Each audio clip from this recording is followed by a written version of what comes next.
Kamano, mano ka wantiere kar ka nyakoro mag jwang', mano pach Wycliffe Oyo, mano go kar ka nyakoro mag jwang', achiel kachiel, mago tipo mineno kanyo, mano jalup jatend piny Kenya moyier, kata mowal, mano Deputy President Designate, Kithure Kindiki, ka gintiere Harambee House, mano kama gintiere kanyo, ka irango achiel kachiel, en kanyo kod min ode, mano Dr. Joyce G. Kithure.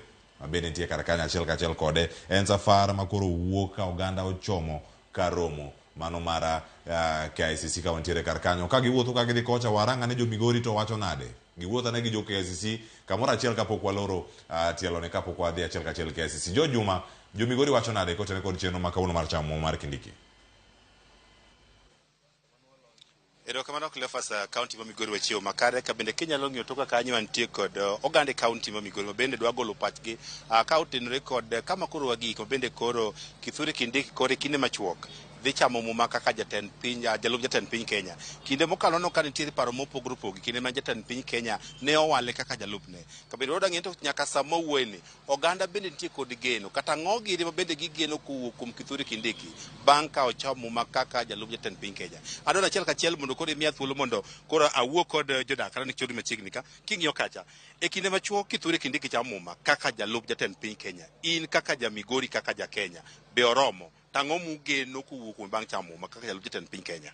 Erokamano, gi nyinga iluonga ni Peter Wuor, ajadak ma Migori ka. Odiochieng' ma kawuono wan kaka jo Migori wan kod mor kane wawinjo ka weche mwasebedo kwarito nochopo kar odhiambo manyoro kane doho mar Kenya omiyo thuolo bura manye dhi mbele ni koro Kindiki nyalo chamo muma. Kwayo mara maduong' kaka ja Migori kendo kaka ja Kenya en namba achiel, ne jotelo duto temo yier sama oketu kuondegi oketu ni mondo ti ne jopiny. Omiyo kidhi kanyo ni ok inyal tiyo ne jopiny, to Orlando manyo chwado jalup ker modhi dala ma en moluor Gachagua biro chwadou. Omiyo amor ka kawuono jalup ker mar adek mogwel chamo muma e ofis kendo bedo kaka jalup ker ma koro dhi tiyo. Ma en ranyisi maduong' ni katiba marwa ma 2010 tiyo kare.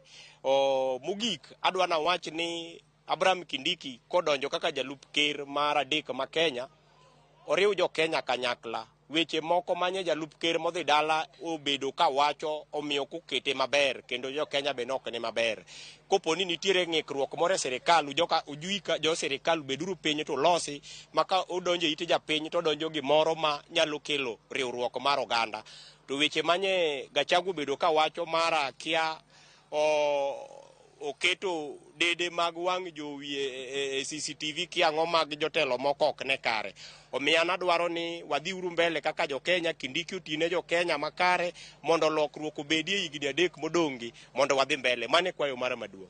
Wawinjo nitie ng'ama ne wacho ni giparo mopogore, dakika achiel man gi paro mopogore e gine mar Kindiki. Ami thuolo mapiyo piyo mana machuok. Awinjo kitemo lieko kacha ni nokirwako kamwa gikeni. Chak gi nyingi tang'o momiyo? Kamano ahinya, gi nyinga en Sulman Songa. Pod daher mana mar wacho ni ok ayie gi rweko madhi mbele kani. Gimomiyo ok ayie gi rweko madhi mbele ma sidhi rwak Kindiki, na chako wacho chienga kaka wacho ni chal ni en opira moro manochi ne Gachagua. Opira mono chi ne Gachagua ka. Gimomiyo ok ayiego opira nochi, dang' awach ni opira manochi nochakore ni king'iyo sirikal ing'eni king'ama riek wananchi wananchi twariek. King'iyo sirikal, iyudo ka sirikal nigi gimoro ma chalo lupe, en olowu moro michiko ne ng'ato. Ma chalo gima nochik ne Gachagua nikech iyudo ka Ruto ne okuongo ne ohero Gachagua kendo norwake gi chunye duto. To ka gik ni koro odhi othicho Gachagua to en owuon to nokothiche e Uhuru nokothiche. Koro manyiso ni karo nitie kaka nodhi otimo mondo mi owuond Kindiki mondo obed thenge, mondo mi kosa wuond Kindiki obedo thenge moketo thenge ni in weya gini kosa gik to abiro miyi ng'ani nyaka obwathich oko weya wakete mondo mi obednwa mbele.